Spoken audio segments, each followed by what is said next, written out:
Hello everyone, I am Tessellating Hexagons, and it's that time of year again where we talk about a thing, and when I say we, I mean we because there's another person, and hi. Hi! Europe's Gallo 8 here, coming in from uptown because I live up from Tess, I guess. Hi! And you're also very funky because uptown funky wunk. I cannot hear it any other way than that in that song. Uptown Funky Wunk.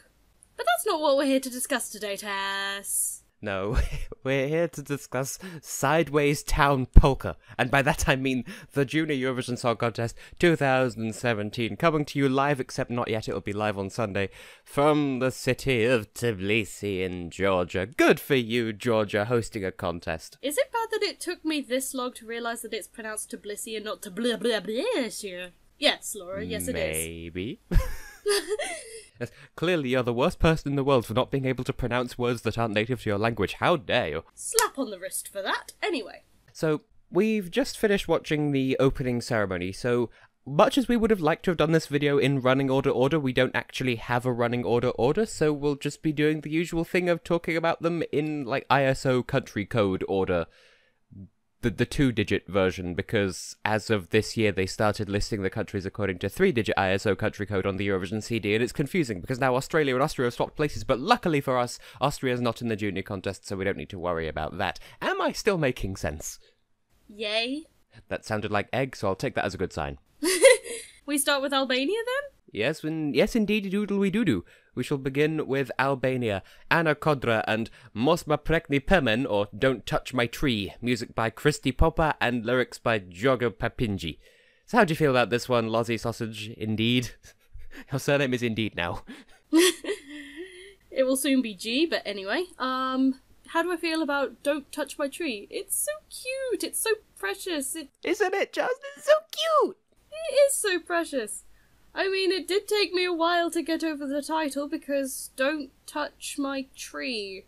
And then I realised it could be like some sort of environmentalism, like you don't cut down trees, but It's kind of what it is, but not as literally as we thought. Like, well, it's more literal than we thought, and it's not as environmental, but there is still the message that is there. Yeah. It's like, my best friend is a tree, please don't hurt her. Okay, I'm cool with this. Yeah. I get the feeling that a lot of people might not like this one particularly much because, I mean, the title does sound very tree-huggy, and a lot of people don't tend to go for the cute but serious message tones that they do in Junior Eurovision. I mean, it's not my favourite Albanian Junior Eurovision entry, but it's not my least. It's a good song, is the point I'm getting at. I feel like a lot of people aren't going to properly get it. Like, they're just going to look at it and think, oh, don't touch my tree. Oh, well, she's going to be crazy then. And, like, they won't take it seriously. And also, I feel as though, like, the English bit sort of didn't need to be there. Like, it would have been fine in Albanian. And I, personally, just from kind of a nitpicky standpoint, I would have put the chorus in a different key just for purposes. But, I mean, it works. Like, what they've got works, and it is really cute. And the story is cute in a sort of ow, my heart kind of way. And I hope that this isn't underrated, because, like, I did see some comments underneath the YouTube video saying that, like, oh, it's so different and so authentic compared to some of the other countries where, oh, we've heard it all before, and this is something new and different, and I think it's sweet. I just hope it doesn't get left behind. Yeah. I still prefer Besoy, just throwing that one out there, but this is still very nice. Yeah. Are we doing the compared to last year thing because of the two? I mean, Besoy does sound a lot stronger because it was everything that a revamp should be realistically in terms of songs, but we'll get to songs that have had revamps. I mean, I think this one did in the terms of instrumental department. Yeah, the unrevamped version had, like, Super Mario 64 kind of instrumentation, which was like, okay, and then I think they got rid of it, so there you go. That's Albania. That is Albania. Well, next up is Armenia. Misha Gregorian and Boomerang, music by Varam Petrosyan and lyrics by Avet Barsekyan, David Tserunyan and Artur Agek. And Boomerang, not from the country you'd expect. No, not at all. This is different from stuff that Armenia usually sends to Junior Eurovision, so I feel like a lot of people might be put off by that on a perspective, but it's not like they've never sent a ballad to Junior Eurovision before, but then again, the time that they did is, like, I think it's their worst placing in Junior Eurovision. That was in 2008, the last time they sent, like, a, well, ballad anyway. Depends on how you feel about... Normally, Armenia tends to bring the fun to the contest, and usually people really like whatever Armenia sends, and this is different, but, like, it sounds like it's a really big kind of event that's happening all up in your business. So, admittedly, it does sound like the song's going somewhere and it never actually gets there, but I still think it leaves a big impact. So, bearing in mind, you know, they came, second last year, second the year before, third the year before that. I feel like Armenia's still aiming for the top, so they're going to be one to watch, I think. Can only go up from there. Yeah, I get the feeling that this will probably be, like, finishing in the top 5. I mean, I can see this winning, but I wouldn't be surprised if it didn't, to be honest. I mean, compared to last year, I still prefer Taber, but that's just me. Yeah. Like, if this won, I wouldn't be salty, but I also wouldn't be surprised if it didn't, but it is very competitive, and yeah, throw your boomerang of love. Okay, that was Armenia. Australia! Yeah, Australia. Isabella Clarke and Speak Up. Music and lyrics by Toby Chu Lee, Cameron Hollywood Naxon, Chloe Papandrea, and Jess Porphyry. And Australia's doing that thing again where they send a song.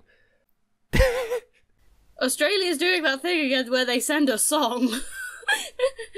Well, it sounds like I mean, oh, they've been invited to compete again. What I actually mean is, like, this is similar to their past 2 entries, but in a good way. Because, like, Australia always sends a high standard of song. Like, Australian kid pop sounds so different from, like, continental European kid pop. And it shows, but, like, that makes it stand out every single ever time. So, yeah, speak up. Yeah. To me, all of Australia's Junior Eurovision entries sound like they should be in, like, a teen sitcom or, like, a chick flick movie about, like, self-empowerment and girl power and all that good stuff, and yeah, this song is a good. In fact, it reminds me of, I think it was called Mortified, which was like this sitcom sort of thing set in Australia, and the main character, her father, had invented disposable underwear, and that's all I remember. But it was set in Australia. Long story short, this reminds me of disposable underwear. But in a good way. So is there anything else to say about our friends from the place that looks like a place? From the place that looks like a place, no. It is a good. Compared to the other entry, it is even more of a good, because I don't know how I felt about F.Y.R, to be honest, but yeah, Australia have raised the bar and high standards, and yay, it a good. They always bring their best. Of course. Belarus? Belarus.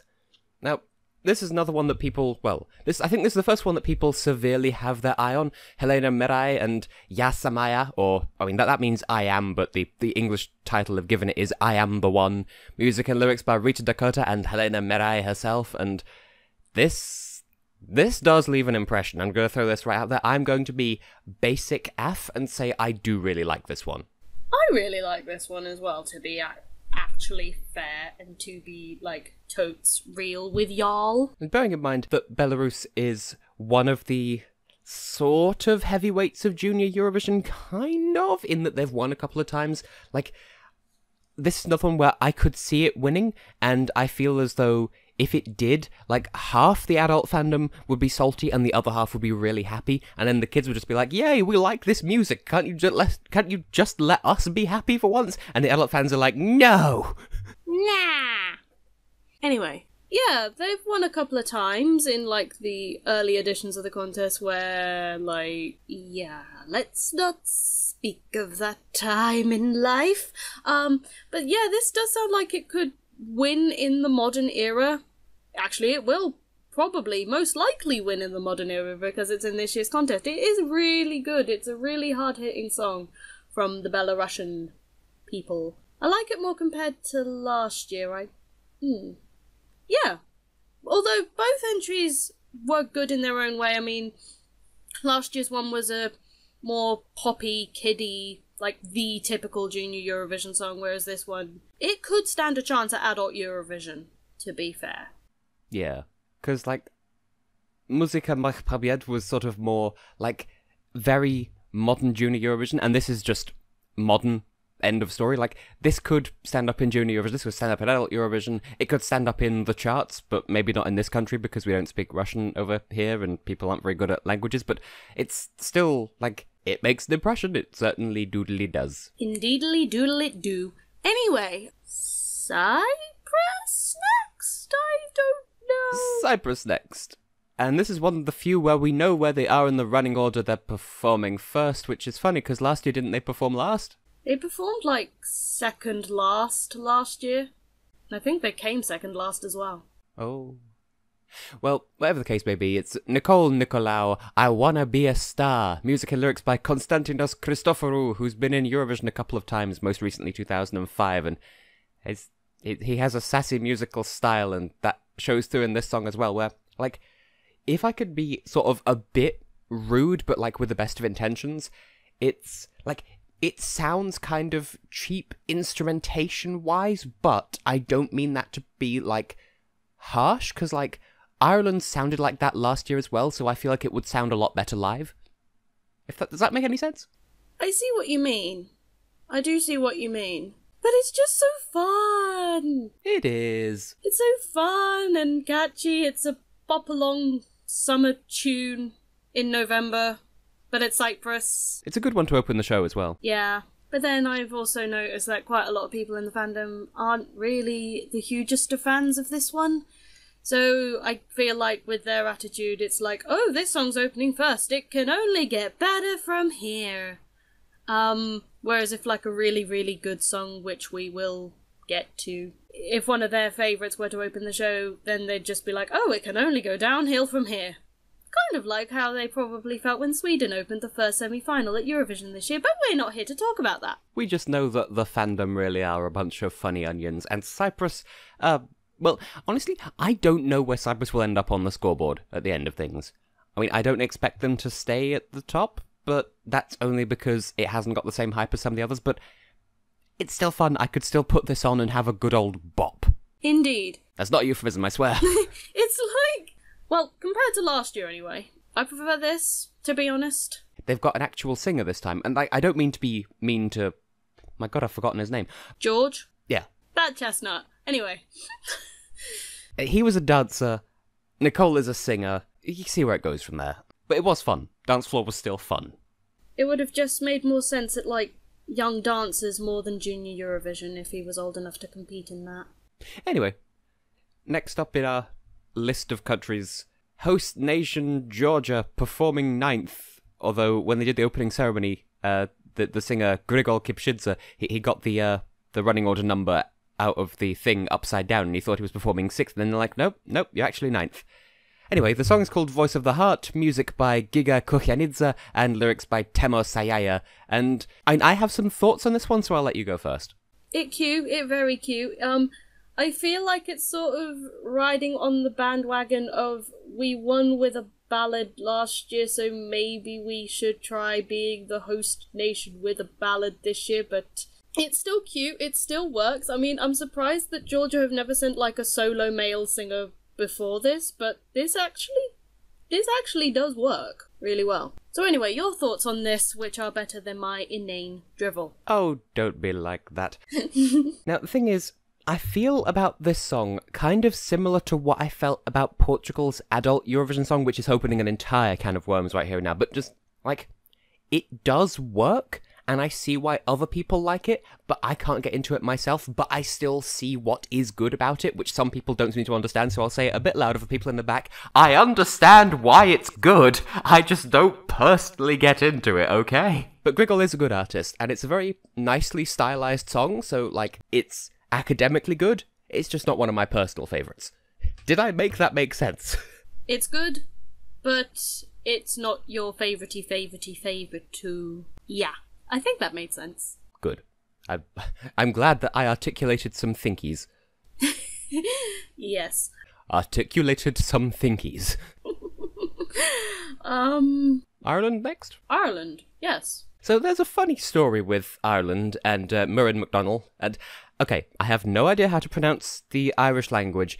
I'm looking at this thinking it should be like Soile Glasa, but then in the song she doesn't pronounce it like that, so I don't know. That it means green eyes anyway. It was the first song to be performed in their, like, the first semi-final of the 4 semi-finals of their national final, and then, like, 3 weeks before the result of the national final, Spotify released the whole album and spoiled that this was going to win the national selection. So yeah, music and lyrics by Muireann MacDonald, James Maguire, and Robert Maguire. And it is, like, sweet, and it kind of sounds, like, nostalgic in a kind of way that I can't properly explain, but, like, it sounds kind of nostalgic and it's cute. And also, I'm not going to say it. I do have a thought, and I don't want to say it because it would make me sound mean, even though it's not meant to be. So I'll just leave that on the shelf. Just leave that thought on the shelf and treasure it, and okay, I'm gonna move on. It's good. It's a very, very Irish, very, very good, very Irishy good song. I like the fact that she plays an instrument. That is a good. I think it does sound the most like an actual Irish pop song of their 3 entries, just because Relta Namara was like really stylized, and Bricka Bricka had kind of the same problem as Sunlight in that it sounded like really sort of like artificial instruments, and this sounds really genuine just as a side-by-side comparison, which I don't mean to insult Zena Donnelly, because she is a good artist. She was in The Voice Kids in the UK. Like, good for her, she's a good artist. But music-wise, I do prefer Green Eyes. I'm not even going to try saying it again, because I just Irish. How do they speak that? It's such a crazy language, but in like a wow kind of way. I'm not insulting them, I swear. At least it's not as complicated as Welsh. This is true. Pop-de-ping. Anyway, what more can I say about the Irish song? It's good. She plays an instrument. Wait, is there that rule that you can't, like, play your instruments live at Junior Eurovision, or is that just an adult Eurovision thing? I think it applies to both contests, but she can still mime. It didn't stop Tinkara Kovac in 2014, so why should it stop her now? Bust out the guitar and do reverse air guitar, where you have an actual guitar but you just don't play it. Okay. Italy next, I think. Maybe. I hope. Yep. Italy. Maria Iside Fiore and Scelgo brackets my choice, and Scelgo meaning I choose.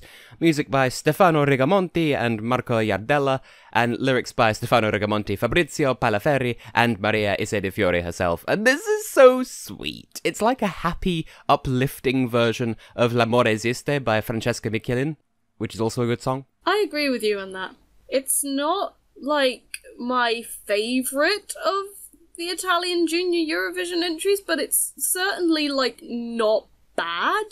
I mean, I feel like this deserves, like, I don't mean any disrespect to Vincenzo, I can't remember his surname, to be honest. I feel like, of the 3, either last year's one or this year's one really does, like, sound like it deserves to win and sounds like a winning song, more so than to Primo Grande Amore. I mean, Viva was a good load of fun, but anyway, this song, it's good. It like you say, it's like an uplifting version of L'amore esiste. Sorry for my bad pronunciation, please don't kill me.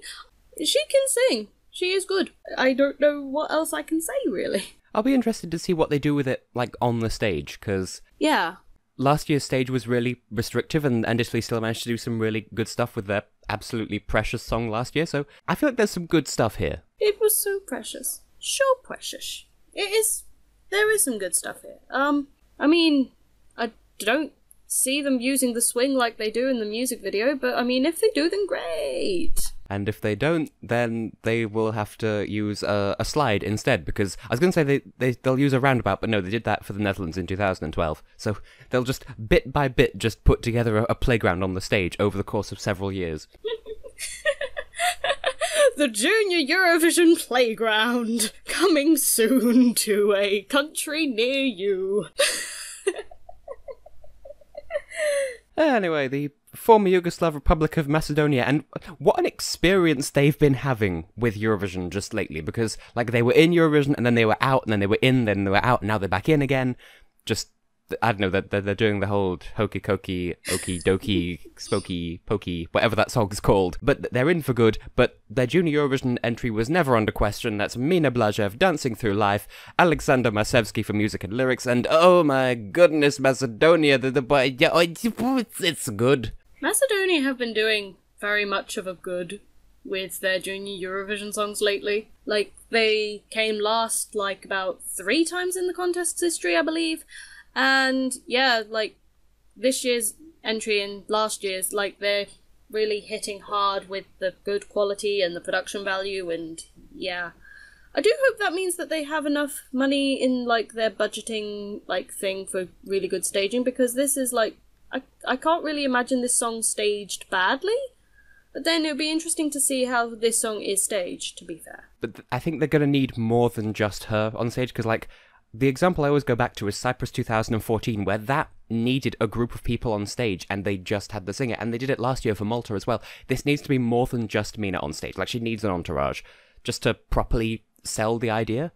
But, like, definitely props to Macedonia, because, like, this year and last year in the junior contest and in adult Eurovision this year as well, really, like, super modern songs, the sort of thing that you'd expect from, like, charting artists in the UK or in, like, sort of Western Europe, or I'm not saying Eastern European, like, music is inherently behind the times. That's not what I mean at all. It's just, it sounds like something that would make its way into the UK charts, like, completely by itself, and normally that is just UK stuff, Irish stuff, American stuff, and occasionally Swedish.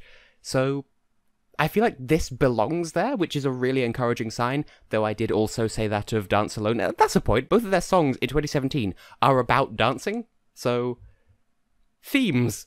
Themes! Don't let your themes be dreams. I mean, Russia is really good at having themes. Russia was good at having themes, but we'll get to them when we get to them. And their themes were dreams. Malta. Malta. I just felt like saying Malta. So, Malta. They have been riding high ever since they came back in 2013. Gianluca Cilia, Daura Tond, which means turn around. Music by Dominic Cini and lyrics by Emil Kalea Baylis. And oh my god, this is a fun one. Like, the only criticism that I've seen for the song is, oh, it sounds too much like People of the Sun. Well, it can sound similar. It's not plagiarism, and People of the Sun came third, so it's a good song, it's fun, I like it. I really like it. I don't know why I always like Malta songs, but this is just so much fun. I really like this song. I mean, I see where people are coming from with the People of the Sun thing. I mean, it's inherently similar, but I wouldn't say that it's a rip-off. Another comment that I see about it is that the music video, like, a lot of people are just like, oh my god, he supports Donald Trump. Like, what?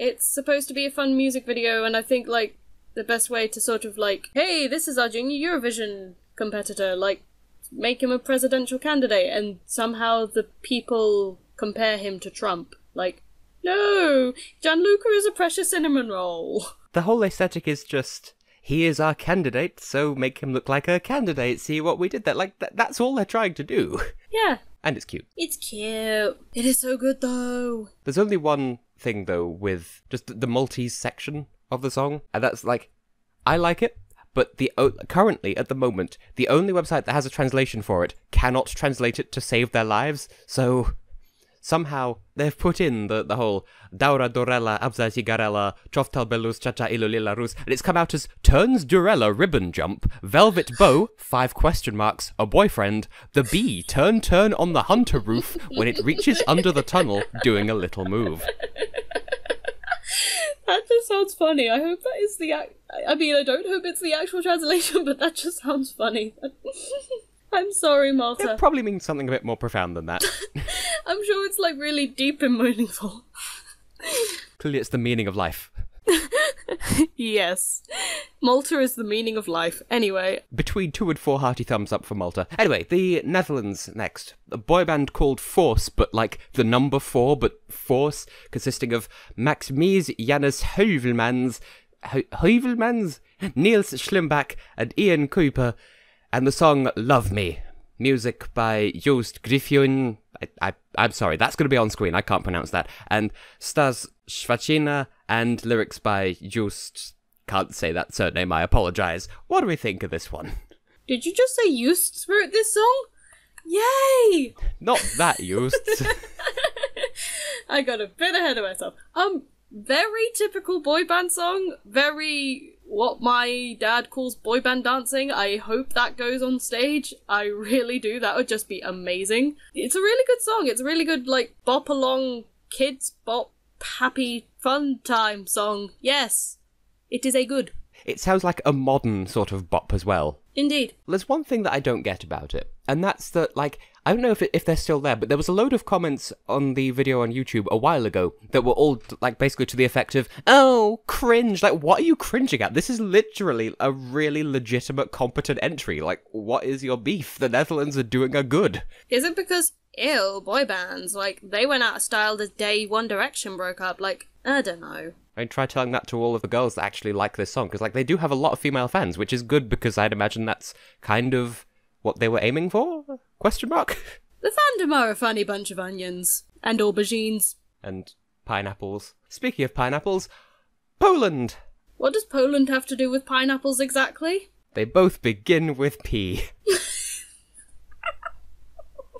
So, Polish entry. Alicja Rega, Mój dom, which means my home or my house, one of those two. Music and lyrics by Marek Kozikiewicz. If I mumble it, it will sound convincing. Poland really does love their ballad.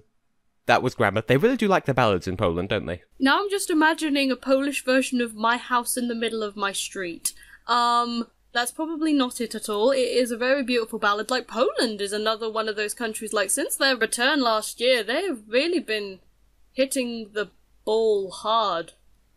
Yeah. Like, both of their entries, like, last year's and this year's, were both, like, really competent, like, solid, like, Junior Eurovision entries that could stand out in the adult contest as well, whereas, like, their two, like, before that were just sort of, like, very 2000s, like, kid pop.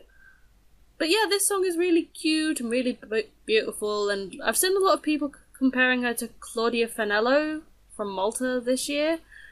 I don't get the comparison, but yeah. It's a really mature, really, like, modern take on the ballad, where I feel as though Claudia Faniello's song from Adult Eurovision, not quite so much, but, like, Poland really knows how to do, like, the serious kind of, this is a ballad, we're not demanding that you pity us, but also, look, we can do pretty music, please love our pretty music, and, like, I admire them for having that sort of niche that they fit themselves into, so, you know, it's Poland, and I do think it is legitimately pretty. It's not something that my younger self would have gone for, just because, like, until a certain age, my child self was like, ew, no, it's got a piano, it's a sad ballad, next. But, like, I hope that kids these days are more mature than that, and I feel as though just the fact that this is in the contest at all says that they are, so good for you, Poland. Please don't get left behind, because this is pretty, and actually, sort of, the melody is satisfying to listen to as well. Indeed.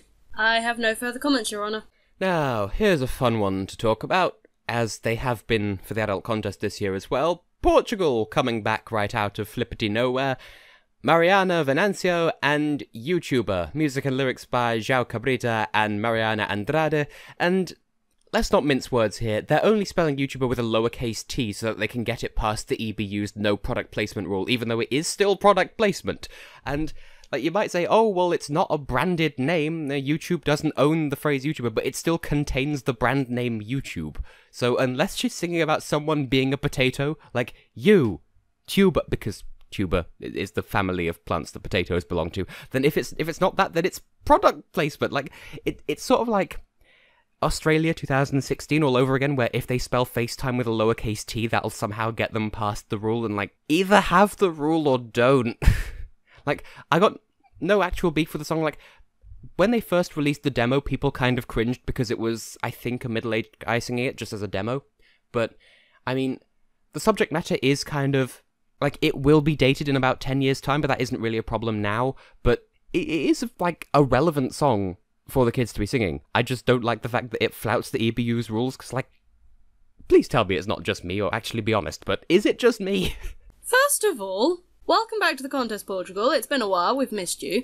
Secondly, it isn't just you, Tess. I really don't, like, see why they went with, like, YouTuber as, like, their song, trying to be hip and relevant to the kids, whereas this, I can see this being, like, again, like a mid-2000s junior Eurovision entry. Like, when Poland came back last year, they came back with a very competent, timeless song where you could, like, put it anywhere, but it was still very 2016.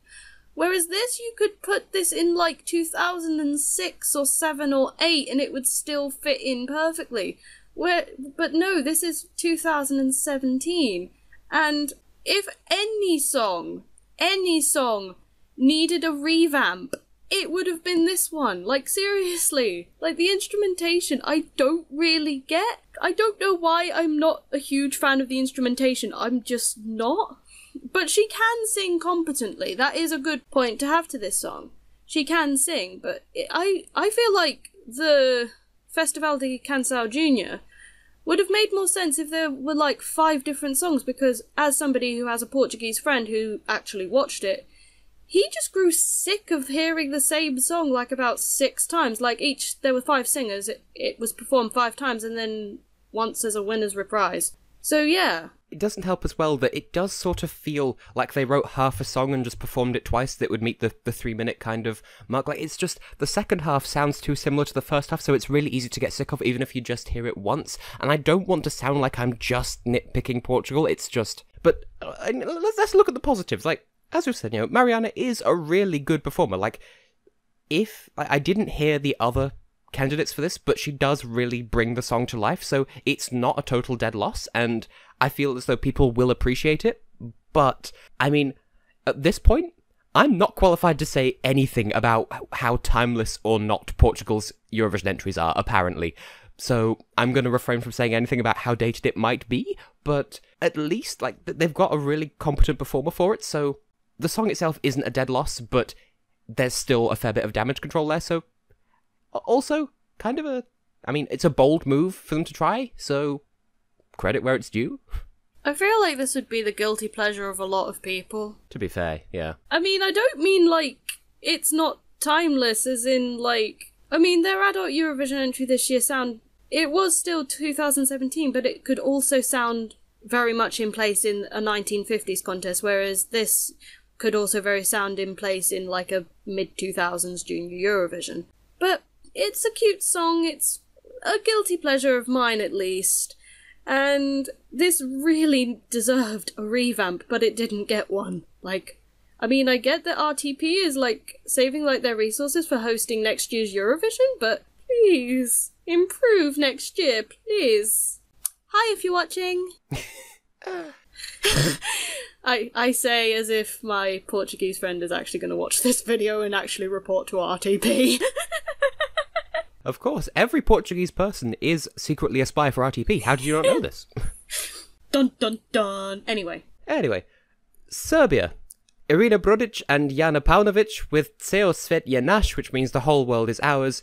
Music and lyrics by Ognjen Cvekic and Leila Hot, with Irina helping out with the music and Jana with the lyrics. And oh my god, this song is so cute! This song is so precious. This song is very precious. It's so cute and so pretty and it's so... Yeah! And this is another one where it would sound right at home in basically any junior Eurovision year ever. So the instrumentation does kind of make it sound a little bit like old-fashioned, but in kind of a good way, because the feedback that I've seen on this song for most people is it sounds like, quote, the ultimate junior Eurovision song, and I see where they're coming from, because it's so sweet, it's so precious, the melody is so nice, the way it resolves itself, and it's such a cute duet, it's just so well handled, and oh my god, Serbia, you're so cute! I've seen this in many, like, bottom 3s of, like, top 16s, so I'm not exactly seeing what the fandom are seeing wrong, unless it's, like, that one very rare niche bit of the fandom where it's like, ew, it sounds too kiddie and junior Eurovision-y for junior Eurovision. Bleh. Logic. Indeed, the logic of the average Eurovision fan that watches junior Eurovision is interesting. Very interesting. But, yeah. This is so cute. I mean, once again, credit to the broadcaster of this particular country for doing something that, like, the other countries aren't likely to be doing, because, you've got, like, Macedonia and Belarus doing something that's, like, ultra-modern, and I'm not saying they're going in the opposite direction, but they're doing something that, like, they know people won't compare to them, So that kind of makes them stand out in a way, and it just depends on where they end up in the running order, which I'm sure by the time this video is uploaded we will already know and make this argument entirely pointless, but it does stand out though, for its simplicity. Indeed. Like, in the same way that Georgia stood out last year for being, like, the only quote-unquote ballad in a field of up-tempo songs. Oh, by the way, you know how I was just saying we'll know what the running order is by the time this video goes up? Yeah? Well, they have announced the running order now. So, Serbia is performing 14th, after Russia and before Australia. So there you go, that's happened. Yay! Live update, except this won't be live by the time it goes up anyway. What's next in the alphabetical order of life? Russia? Russia, indeed. Just what we just mentioned, speak of the Russia, here they are. So, Polina Bogusevic and Krylia, which means wings, music and lyrics by Taras Demchuk, and this feels like it's a song on a mission, especially judging by the music video. Yeah, right. The music video. I've seen many a fan either, like, really applaud this music video for displaying, like, would it be domestic abuse or child abuse or something like that? The impression that I get is that it's the effects of spousal abuse on a child as a witness, which is a very serious subject. I see. Right. So, again, this is sort of like the fandom miscombobulating things to sort of adhere to their, like, agenda or whatever. But yeah, this is like another one of those ones where it's, like, incredibly overrated by the fandom, and it is a beautiful song, it is a good song, and it has a very strong, powerful message, don't get me wrong, but I just don't get why it's so overhyped. It's like Russia is the equivalent of Sweden in Junior Eurovision. Like, every song that Russia seems to send, they seem to get high praise for. Like, why? And that's not to say that the praise isn't necessarily deserved, but, like, it does sort of get frustrating when you see the fandom treat, like, I'd say this song is maybe an 8 or a 9 out of 10, and the fandom's treating it like it's a 50 million out of 10, and if you give it anything less, then you're the worst kind of person. And, like, this is a really good song. It's got good budget behind, like, the production. It's got good production values. It's a good performer with, it's got a story, it's got a narrative, and it's making a statement.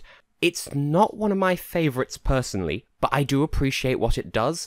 But I think it's very unfair on all of the other competitors to say that everyone else should go home because this is amazing. To the point that someone actually did graffiti Wikipedia earlier today to say that Russia will perform 7th, no they won't, and they'll get 291 points, but they put that in the wrong column and said that Russia was going to come 291st. Good job there. But I don't want to be mean, because Polina is a good artist. It's definitely it seems like perhaps one of Russia's most serious songs when it comes to the junior contest, because they always have, like, they have a specific thing in mind every time they enter.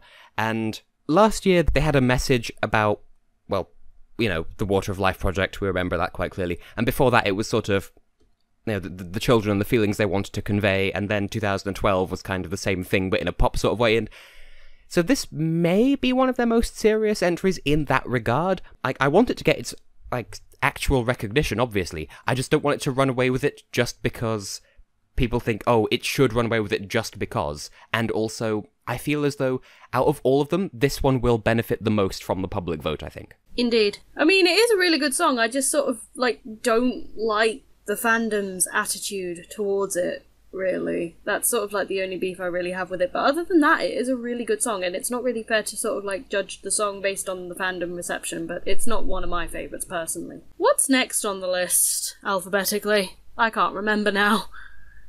Everything I know is a lie. Last up, we have Ukraine. Anastasia Baginska, Nie Zupiniaj, which means don't stop. Music by Katerina Komar, and lyrics by Katerina Komar and Anastasia Baginska herself. And this is another one that the fandom really like, and I think, as a result, both this and Russia would be easier to enjoy if it weren't for the way the fandom has reacted to them. But that said, this is another one where people really like it, and I understand why people like it. It's not one of my personal favourites, but I do like Anastasia can do some incredible things with her voice. That is, like, I've seen her perform it both live and in the music video, and, like, there is serious talent there. It's just that the song itself isn't one of my personal favourites, but I do really appreciate what they're doing with it. I agree. I very much wholeheartedly agree. It is a really good song. I mean, I didn't hear any of the other songs in the Ukrainian national final. All I really know is that somebody in a particular Facebook fandom was entering the national final as a songwriter, but that didn't win, so we're not here to talk about that. But this song is really good. It is, like, it's not one of my favourites, but I can still, like, appreciate what she does, and she has a really amazing voice. I mean, I could see this in adult Eurovision. I can't see it doing well in adult Eurovision. For where it is in the running order, song number 11, I feel as though, like, that's kind of a pivotal point in the show, depending on, like, I feel as though they could do some clever stuff with the staging. Bearing in mind, they're between Albania and Malta, so I'm not sure what they're going to do with it, but they do have options, and I think how they play it will vastly affect how it does, but it sure is an entry. Where am I going with this? It is indeed an entry from somewhere that is sure indeed a country. Anyway, I believe that's the end of all the countries, so what do now? Yeah, that's all 16 of this year's entries, so I think now I think we should close out the video by sharing our top 10s, I think, going from 10th to 1st, and we could calculate who our winner is in terms of pointation. Right. So 1 point I give to Armenia, 2 points to Georgia, 3 points to Albania, 4 points Netherlands, 5 points Portugal. It is a guilty pleasure after all. 6 points, I'll say Serbia. 7 points Australia. 8 points Belarus. 10 points Cyprus. And my 12 points from this year go to Malta! Woo! What a surprise! Whoa, Malta! So, you'll be able to see on screen how the scoreboard develops. I'm not going to do mental maths on the fly here. But anyway, the points from the Tess Hex the person, as opposed to Portugal the man. And bearing in mind, I think there are no bad songs this year, and I do enjoy all of them to some degree or another, so it is sort of, like, I don't like giving no points here, but anyway, my 1 point goes to Poland, and this is such a lovely, like, it's so mature and well-constructed. Good for you, Poland, you keep doing your thing. 2 points for Serbia. It's so cute and so sweet, and it's Serbia, yeah. 3 points to the Netherlands. I will not apologise, that's just... yeah, Netherlands, do your thing. 4 points to Albania, and I really wanted to give them more, but that just shows how close this list is. 5 points for Australia and their disposable underwear. I'm sorry, I'm never going to be able to shift that association, and that's just because of a sitcom, but anyway, yeah, 5 points. 6 points to Armenia. It's so well everythinged, so... good for you, Armenia. Stay serious. Or don't. You do you, Armenia. 7 points to Italy, because I can't say no to Italy. I mean, I could, but I'm choosing not to. I choose not to. See? That wasn't even intentional. 8 points to Belarus, because that one really did sweep me off my feet. 10 points to Malta, which gives them an unassailable lead in our voting, so Dauratond is our personal winner. And I give my 12 points to the former Yugoslav Republic of Macedonia, meaning that they've done the thing. They've got a double. They were my first in adult Eurovision this year, and they're my first in junior Eurovision as well. Jolly well done, Macedonia, and a special congratulations for not being kicked out of the contest. But Malta is our winner again, because they sort of... Malta keeps doing that. They keep winning our votes, or at the very least they keep winning my votes. I don't know, I just like them. Their junior songs are so good. Yeah. I don't know who our winner would have been last year, because I can't remember if we did this last year, but I remember really liking Ukraine I think it was Ukraine. Anyway, I believe there is nothing more to say here, so I have been, and will continue to be, Europe's Gallo 8. And I have been and will continue to be Tessellating Hexagons, and from both of us, a very strong good luck to all of the contestants, and... we will be voting most likely in the voting, and yeah, good luck to all of you, because you're all really good, and you all have bright futures, and shine bright wherever you are. Oh my god, you're so talented! Yeah! Yeah!